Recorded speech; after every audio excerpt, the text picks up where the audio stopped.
শেখ হাসিনা সরকারের পতনের পক্ষে দৃঢ় হয়ে আমার ভূমিকা পালন করেছেন। তিনি বলেছিলেন যে তোমরা পত্রিকাটা নিয়ে নাও, তারপরে এসআরও গ্রুপ একটি, আর জুলাই আগস্টে আন্দোলন শুরু হয়ে গেল। এটা না হলে কিন্তু এই প্রথম আলোর সম্পাদক আমি থাকতাম না।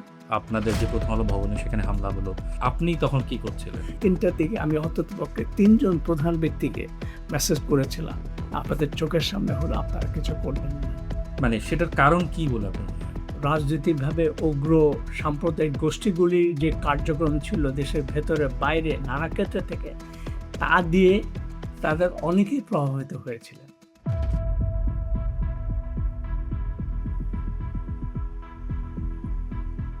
দর্শক সবাইকে স্বাগত ডয়েচে ভেলে বাংলার এই বিশেষ সাক্ষাৎকারে। আপনাদের সঙ্গে আছি আমি জুবায়ের আহমেদ। আমার সঙ্গে আছেন যিনি, তাকে নতুন করে পরিচয় করিয়ে দেওয়ার কিছু নেই। তিনি প্রথম আলোর সম্পাদক জনাব মতিউর রহমান। আপনাকে স্বাগত আমাদের সঙ্গে ডয়েচে ভেলেতে এই আলোচনায় যোগ দেওয়ার জন্য। আপনাকেও ধন্যবাদ। আমি বহুদিন কোনো সাক্ষাৎকার দিইনি, আপনার হ্যাঁ, সাথে কথা বলার সুযোগে অপেক্ষায় থাকলাম। আপনি তো এই আমাদের এখানে জার্মানিতে গ্লোবাল মিডিয়া ফোরাম হচ্ছে, এই কনফারেন্সে এসেছেন এবং দেখেছেন। কেমন লাগছে জার্মানি এই গ্লোবাল মিডিয়া ফোরাম? এই ধরনের বা এই ফোরামে আমার প্রথম আসা। ডয়েচ ভেলের সাথে কাজের অভিজ্ঞতা কয়েক বছর হলো, আমরা একসঙ্গে বেশ কিছু কাজ করছি। আমার ইতিপূর্বে বিশ্বের বিভিন্ন দেশে এই ধরনের সম্মেলনে যাওয়ার সুযোগ হয়েছে। আজকে সকালের উদ্বোধন অনুষ্ঠানে ডয়েচ ভেলের যে প্রধান ডাইরেক্টর জেনারেল, তার বক্তৃতায় যে আলোচনায় যে কথাগুলি বলেছে, মূলত তিনি জোর দিয়েছে প্রচার মাধ্যমে সাংবাদিকতার স্বাধীনতা, মানবাধিকার রক্ষা, সাংবাদিকদের সাহস, উচ্চ কণ্ঠে কথা বলার অধিকার। এবং বিশেষ করে এটাও তিনি বলেছেন, যেটা আমার বেশ ভাল লেগেছে, সংবাদপত্রের কঠিন সময়ে সংবাদপত্রের আর্থিক স্বচ্ছতা, আর্থিক সবলতা এটা প্রয়োজন, এটাকে এগিয়ে নিয়ে যাওয়ার জন্য। জি। আসলে এই কথাগুলো বলেছেন যার সাথে আমার ভালো ঐক্যমত রয়েছে, এবং আমি এমনই মনে করি যে এটাই সংবাদপত্রের বর্তমান সময়ে আগামী দিনে একটা বড় ভূমিকা পালন করবে। হুম। কারণ আর্থিক সচ্ছলতা, সবলতা না থাকে কোনো সংবাদপত্রের পক্ষে টিকে থাকা সম্ভব। জি। আর এটা খুব কঠিন হবে তখন তার জন্যে মানবাধিকার হোক, গণতান্ত্রিক অধিকার হোক, সাংবাদিকতার অধিকার কাজ করবে। হুম। সেদিক থেকে কথাটা খুব গুরুত্বপূর্ণ বলে আমার কাছে মনে হয়েছে। জি। আমরা এই বিষয়টা নিয়ে আরো আলোচনায় আসবো। কিন্তু তার আগে আমি আসলে সরাসরি একটি প্রশ্নে আসতে চাই, যেটি গত বছরের 18 ডিসেম্বর যেটি ঘটলো আ উম আ কারওয়ান বাজারে আপনাদের যে প্রথম আলো ভবনে সেখানে হামলা হলো এবং সেখানে ভাঙচুর, আগুন লাগানো হলো এবং স্বাধীন সংবাদ মাধ্যম এবং সাংবাদিকতার উপর আক্রমণ হিসেবে বর্ণনা করা হয়েছে। আপনি নিজেও বলেছেন। কিন্তু আমরা যেটা জানি না, যেটা আমার ব্যক্তিগত আগ্রহ জানার জন্য, যে আপনি তখন কি করছিলেন? কিভাবে খবরটি আসলো এবং তখন আপনি মানে কিভাবে রিঅ্যাক্ট করলেন? কি দেখলেন? একটু যদি বলেন। আমি যদি এটা আপনার প্রশ্নের সরাসরি উত্তর দেওয়ার আগে আমি যদি পটভূমিটা একটু বলি, দেখুন ২৪শে জুলাই আগস্টের অভ্যুত্থানের সময় আমাদের পত্রিকার অবস্থান দৃঢ়ভাবে পরিবর্তনের পক্ষে, শেখ হাসিনা সরকারের পতনের পক্ষে দৃঢ় হয়ে আমার ভূমিকা পালন করেছিল। খুব কম সংবাদপত্র সে সময় এরকম পরিষ্কার সোচ্চার ভূমিকা পালন করেছে। সে সময় আপনার জন্য আমরা বলতে, আমাদের ছাপা কাগজ সংখ্যা অনেক বেড়ে গিয়েছিল। আমাদের অনলাইনে পাঠক বেড়ে গিয়েছিল। কারণ পাঠক এটা বুঝতে পেরেছিল আমাদের অবস্থাটা ছিল খুব পরিষ্কার। কারণ শেখ হাসিনার স্বৈরাচারী শেখ হাসিনার সরকারের ১৬ বছর ধরে কম বেশি আমরা একটা চাপের মধ্যে, ভয়ের মধ্যে, নানাবিধ বাধার মুখে ছিলাম। তার থেকে মুক্তি পাওয়ার একটা পথ ছিল সে আন্দোলনের শুরু থেকে শেষ পর্যন্ত। সেজন্য আমরা সক্রিয়ভাবে উদ্যোগী ভূমিকা পালন করেছি। পরিবর্তনের পর এটা আমরা দেখতে পেলাম বেশ কিছু গোষ্ঠী, তারা মূলত উগ্রবাদী চিন্তার গোষ্ঠী, বিভিন্ন রাজনৈতিক স্বার্থ সংশ্লিষ্ট গোষ্ঠী গ্রুপ, তারা আমাদের বিরুদ্ধে এক অপপ্রচার শুরু করে নানাভাবে, পত্রিকায়, নানা ক্ষেত্রে। এমনকি আমাদের অফিসের সামনেও ঠিক ১ বছর আগেও এরকম কিছু জমায়েত করার চেষ্টা হয়েছিল। এটা প্রায় ৫-৭ দিন ধরে চলেছিল, যদিও সংখ্যাটা খুব কম ছিল। তখন পুলিশ ব্যবস্থা নিয়েছিল শক্তভাবে। সেটা বেশিদিন এগোয়নি। কিন্তু তারপর থেকে ঘটনাবলী গণতন্ত্র এই জায়গায় আসে তার পেছনে এটা আমরা আজকে পরিষ্কার বলতে পারি একটি উগ্রবাদী গোষ্ঠীর গ্রুপ এর পেছনে কাজ করেছে। তাদের অবস্থান সরকারের ভেতরে ছিল, সরকারের বাইরে ছিল, দেশের বাইরেও ছিল। লক্ষ্য করলে দেখা যায় এর পেছনে একটা রাজনীতি উদ্দেশ্য, লক্ষ্য ছিল, যেটা পুরো দেশের রাজনৈতিক অবস্থাকে ঘোলাটে করা না, এটাকে একটা অস্থিতিশীল করে তোলার চেষ্টা ছিল। যেটা নির্বাচনের আগ পর্যন্ত সেই গোষ্ঠীটার চেষ্টা চালিয়ে গিয়েছিল, সেটা তারা সফল হয়নি। এবং ঘটনার পর এটা আরও তথ্য পাওয়া গেছে এবং সরকারের যে ব্যবস্থা, যে বেশ কয়েকজনকে অ্যারেস্ট করা হয়েছিল, প্রায় 34 থেকে 36 জন। গত পরশুদিনও একজনকে গ্রেফতার করা হয়েছে। তাদের সংশ্লিষ্টতা, তাদের রাজনীতিক পরিচয় বা তাদের বিভিন্ন সংগঠনের সাথে সংশ্লিষ্ট যে পরিচয় পাওয়া যায়, এটা থেকে আমরা নিশ্চিত এর পেছনে উগ্রবাদী গোষ্ঠীর কাজ এটা ছিল। এ বিষয়ে কোনো সন্দেহ করার কোনো কারণ নাই। মানে আপনি তখন কি করছিলেন? না, এটা খুব আমি তো সেদিন বিশেষ করতে সেদিন আমি ঠিক বাসা পৌঁছেছিলাম 11:30টার সময়। পথে, পথে এরকম একটা ঘটনা ঘটতে পারে, হতে পারে, এটা কিন্তু কিছু না কিছু আলোচনার মধ্যে ছিল। সরকারের গোয়েন্দা সংস্থার ভেতরে এই ধরনের একটা চিন্তা, সন্দেহ ছিল। আমাদের মধ্যেও থাকলেও সেটাকে তেমন গুরুত্ব দিই নাই, সেটা আমাদের হয়তো একটা ভুল হয়ে থাকতে পারে। থাকলেও আমরা কি করতে পারতাম বা আমরা আদৌ কোনো কিছু করতে পারতাম কিনা সেটা মুশকিল। কারণ ঘটনা ঘটার সাথে, সাথে আগের থেকে আমি নিজে আমার অফিসের যারা সিনিয়র কর্মী আছেন বা বিশেষ ব্যক্তিরা আছেন, তারা সেদিন সেই রাত 11:30, 11:30, 11:30 থেকে এমন কোনো লোক ছিলেন না সরকারে যাদের সাথে আমরা যোগাযোগ করিনি। আমি নিজে পুলিশ প্রধান, আমি নিজে সামরিক গোয়েন্দা বাহিনীর প্রধান, আমি নিজে র্যাব প্রধান, আমি বিশেষ পুলিশ শাখার সঙ্গে আমি যোগাযোগ করেছি, কথা বলেছি। ডিএমপি প্রধান যিনি, তার সাথে কথা হয়েছে। সকলেই বলছেন যে আমরা চেষ্টা করছি, আমরা চেষ্টা করছি, আমরা চেষ্টা করছি, পুলিশ আসছে, পুলিশ যাচ্ছে, এ ধরনের কথাবার্তা। দেখা গেল যে কোনোটাই সত্য ছিল না, সত্য হয় নাই। এবং যখন তারা এটা আক্রমণ করে তারা কোনো বাধার সম্মুখীন হয়নি এবং পরেও এটা রাত 2:30 পর্যন্ত কোনো বাধার সম্মুখীন হয় না। সেনাবাহিনী আসলো, তারা দূরে ছিল, র্যাব আসলো, তারা দূরে ছিল। এটা হতে দিয়েছে। ঘটনা ঘটা 2:30টার পর রাত 3টার দিকে আমি অন্ততপক্ষে 3 জন প্রধান ব্যক্তিকে মেসেজ করেছিলাম, আপনাদের চোখের সামনে হলো, আপনারা কিছু করলেন না, আপনারা কিছু করলেন না, এটা হতে দিলেন আপনারা। এটাই প্রমাণ মানে করে। এইটা কি আপনার অভিযোগ বর্তমান অন্তর্বর্তী সরকারের প্রতি? আমাদের অভিযোগ অন্তর্বর্তী সরকারের প্রতি এই যে অন্তর্বর্তী সরকারের কোনো উপদেষ্টা, কোনো ব্যক্তি তারা চেষ্টা করেছেন। কিন্তু আমার নিজের এটা পরিষ্কার যে অন্তর্বর্তী সরকার যদি সচেষ্ট হতেন, শক্ত অবস্থান নিতেন, এমনকি প্রধান উপদেষ্টা তিনি যদি সরাসরি এখানে উদ্যোগ নিতেন, কাউকে বলতেন সরাসরি তিনি, তাহলে এটা বন্ধ হতে পারত। কারণ কোনো স্পষ্ট নির্দেশনা পুলিশের কাছে ছিল না। পুলিশ দিতে পারেনি, নিতে পারেনি। আমরা এই ঘটনার পর কিছুদিনের পরে এই ঘটনার কিছুদিন পর দেখলাম স্বরাষ্ট্র মন্ত্রণালয়ের যিনি ২য় ব্যক্তি ছিলেন, সাবেক একজন পুলিশ প্রধান, তাকে চলে যেতে হয়েছে। হুম। যদিও কোনো কারণ ব্যাখ্যা করা হয়নি। কিন্তু আমি নিজে মনে করি ওই দিনের ঘটনার পেছনে তার একটা হস্তক্ষেপ সরাসরি, তার একটা সরাসরি ভূমিকা না থাকলেও তিনি পুলিশকে তেমন কোনো নির্দেশনা দেয়নি যে তোমরা এটা প্রতিহত করো, এটাকে বন্ধ করো। এটা একটা কারণ হতে পারে।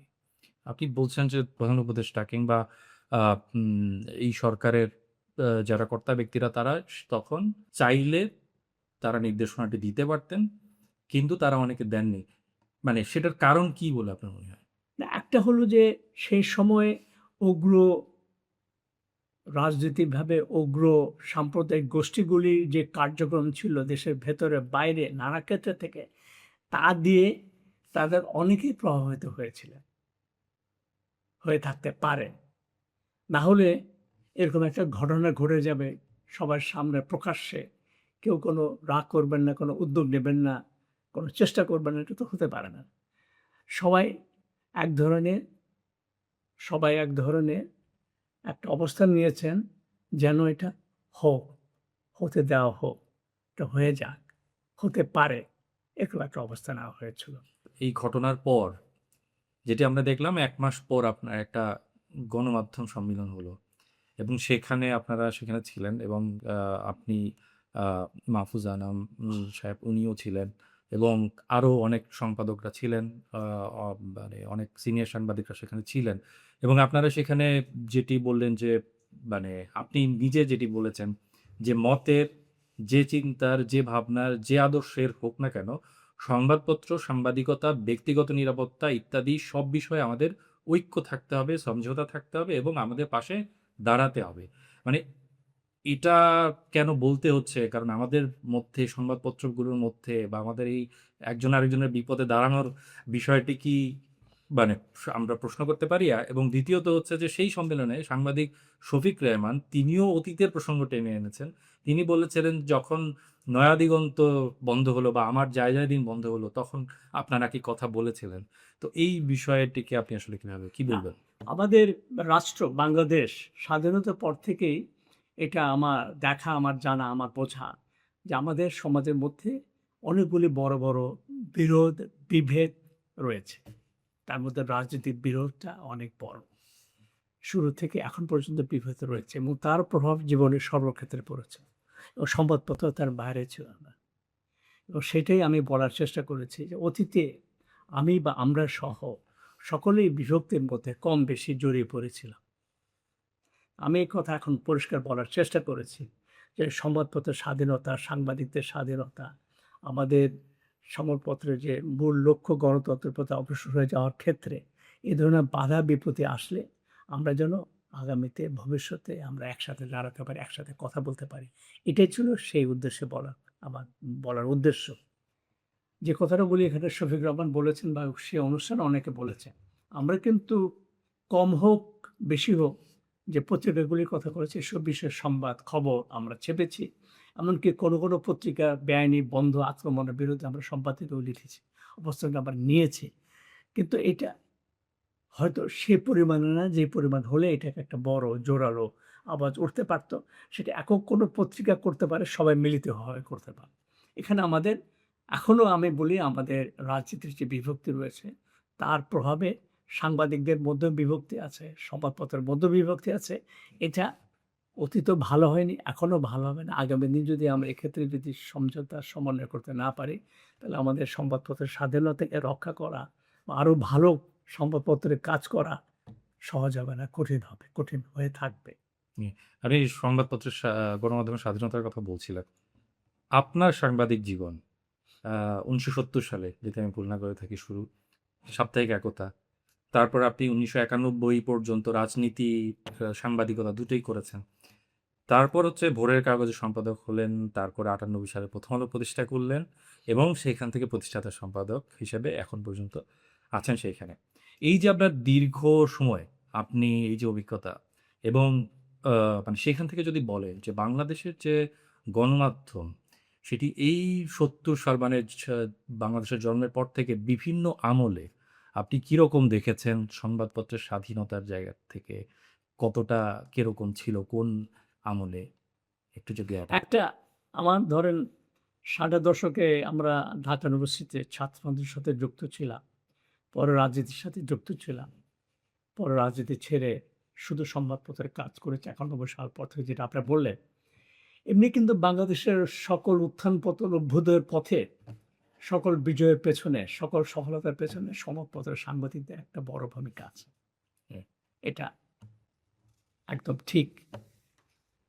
আবার এটাও ঠিক যে সংবাদপত্রের ভূমিকা, সাংবাদিকদের ভূমিকার পাশাপাশি এটা আমরা অভিজ্ঞতা বিভিন্ন সরকার আমলে সংবাদপত্র নানাভাবে আক্রমণের শিকার হয়েছে, সাংবাদিকরা হয়েছে, সাংবাদিকদের জেলে গেছে, নানা রকম পীড়নের শিকার হয়েছে। আমরা যদি আমার একতা পত্রিকার কথা বলি, এটা দুঃখজনকভাবে সত্য বাংলাদেশের স্বাধীনতার পর একতা ১ম বেআইনি হলো ১৯৭৫ সালে। বঙ্গবন্ধু শেখ মুজিবুর রহমানের একদল গঠন বাকশাল প্রতিষ্ঠা পর যখন সব সংবাদপত্র বন্ধ করে দিল এবং ৪ টে পত্রিকা শুধু টিকে রাখা হলো। তখনও তো এটাকে তো আমি আক্রমণই বলবো। সংবাদপত্র স্বাধীনতার পরে তার কোনো পত্রিকা বন্ধ করে দেওয়া, ঢালাওভাবে সকল পত্রিকা বন্ধ করে দেওয়া, এটা একটা অযৌক্তিক একটা ভুল সিদ্ধান্ত ছিল। তারপরে সংবাদপত্রে আবার অনুমতি নিয়ে কাগজ বের করতে বেশ কয়েক বছর লেগে গেল। ভুল না হলে সেটা 1979 সালে আবার একতা পত্রিকা প্রকাশ করে। এর সাথে আমার 1996 সালের নির্বাচনের পর একতা পত্রিকা আবার বেআইনি ঘোষণা করা হলো। ভুল না হলে আরও 1 বছর পরে বোধহয় আমার অনুমতি প্রকাশ পেল। ভোরের কাগজ করলাম, তখন বিএনপি সরকার ক্ষমতায়। কিছুদিন পরে আমাদের বিজ্ঞাপন সব বন্ধ করে দিল সরকার। তখন সরকারের বিজ্ঞাপনের উপরে কিন্তু মূল কাগজগুলো নির্ভর করত। বন্ধ করে দিল। কোনো সংবাদের ব্যাপারে তাদের আপত্তি তারা বন্ধ করে দেয়। আওয়ামী লীগ সরকার ক্ষমতায় আসছে 96 সালে। এমনি ধরে রাজনৈতিক দল হিসেবে বিএনপির সাথে সম্পর্ক ছিল। আওয়ামী লীগের সাথে একটা সম্পর্ক ঐতিহ্যগতভাবে আমাদের রাজনৈতিক কারণে, নানা কারণে, মুক্তিযুদ্ধে তাদের অবস্থান ইত্যাদির কারণে আওয়ামী লীগের সঙ্গে নেতাদের সঙ্গে ঘনিষ্ঠ ছিল। বিএনপিদের সাথেও ছিল। সে সরকার ৩ বছর পরে যখন আমি আবার প্রথম আলো করলাম 1998 সালে নভেম্বর মাসে, 2000 সালে আমাদের প্রথম আলো সকল বিজ্ঞাপন বন্ধ করে দিল এবং আমাদের অনলাইন পত্রিকা তখন শুরু করি, এটা বন্ধ করে দিল। তারপরে বিএনপি গভর্নমেন্ট আসলো 2001 সালে। এসেই আমাদের বিজ্ঞাপন কমিয়ে বলল প্রতিদিন আমরা 10 ইঞ্চির বেশি পাবো না। মাহফুজ আনাম আর আমি তথ্যমন্ত্রীর কাছে গিয়ে বললাম, তরিকুল ভাই দেখেন, একটা কথা মনে রাখবেন, যে সরকার পত্রপত্রিকার উপরে হামলা আক্রমণ করে সে সরকার কিন্তু পরবর্তী নির্বাচনে যেতে না। তো তারপরে তো বিএনপি সরকার অবস্থান জানেন। 2001 থেকে 6 সালে বিএনপি গভর্নমেন্ট অনেকগুলি বড় বড় ভুল, বড় বড় কাণ্ড ঘটিয়েছিলেন তারা, খুবই খারাপ ধরনের। সেটা শুধু র্যাবের হত্যা অনুমতি ইত্যাদি না, এমনকি শেখ হাসিনার উপর হামলা নিয়ে কোনো কিছুই করলেন না, বা ভারতের উত্তরাঞ্চলের জন্য বা আলোচিত ঘটনা 10টা অস্ত্র রওনা দেওয়ার ঘটনা, সেমনি বিএনপির গভর্নমেন্টের অবস্থা খুব সমালোচনা করেছি আমরা তীব্রভাবে, ভীষণভাবে। বিএনপি কোনো কিছু করেনি। আমরা তাদের সামনে তাদের সাথে যোগাযোগ রেখে, সম্পর্ক রেখে, সরাসরি তর্ক বিতর্ক করে এবং প্রধানমন্ত্রীর সঙ্গে তর্ক বিতর্ক করে লিপ্ত হওয়ার মধ্যে দিয়ে আমরা কাজটা করে গেছি। আমার এতে কিন্তু অসুবিধা করে নাই। তারপরে তত্ত্বাবধায়ক সরকার, তারপরে আওয়ামী লীগ সরকার। আওয়ামী লীগ সরকার তো একটা ভয়ঙ্কর অবস্থার মধ্যে আমাদের যেতে হয়েছে। পার্লামেন্টে বক্তৃতা হয়েছে, লম্বা লম্বা দীর্ঘ বক্তৃতা দিয়েছেন নেতারা, মন্ত্রীরা। আমাকে ধরে আনা হোক, পার্লামেন্টে হাসির করা হোক, বিচার করা হোক, শাস্তি দেওয়া হোক থেকে শুরু করে নানা বক্তৃতা, নৈপ্রীতি ইত্যাদি। পরে গিয়ে 2014 সালের নির্বাচন বলে 2015 সালে আমাদের সকল, শুধু সরকারি বিজ্ঞাপন বন্ধ তো আগেই হয়ে গেছে, টুকটাক এখানে সেখানে হয়তো আমরা পেতাম। যেটা সবচেয়ে ভালো বুঝেছিলেন যে বিজ্ঞাপন তো সরকারি বিজ্ঞাপন আমাদের নির্ভরশীল ছিল না, ছিল ব্যক্তিগত খাতের বিজ্ঞাপন। মাল্টিন্যাশনাল, ন্যাশনাল বড় কোম্পানিগুলো 49টা বৃহৎ ন্যাশনাল মাল্টিন্যাশনাল কোম্পানির বিজ্ঞাপন বন্ধ করে দেওয়া হয়েছিল সরাসরি সামরিক গোয়েন্দা সংস্থার আদেশে। সেটা কিন্তু আমরা পেতে কিছু কিছু ফিরে পেয়েছিলাম, আর কিছু কিছু ক্ষেত্রে আমরা পাই না, যেমন গ্রামীণ ফোন বিজ্ঞাপন আবার পেলাম যখন 2024 সালের জুলাই আগস্টের ঘটনাবলীর পর। তার মানে আমাদেরকে ওই যে একটা কথা আছে না, বিজ্ঞাপন না দিয়ে না পেয়ে নানাভাবে যেন আমাদেরকে ক্ষতিগ্রস্ত করা হয়।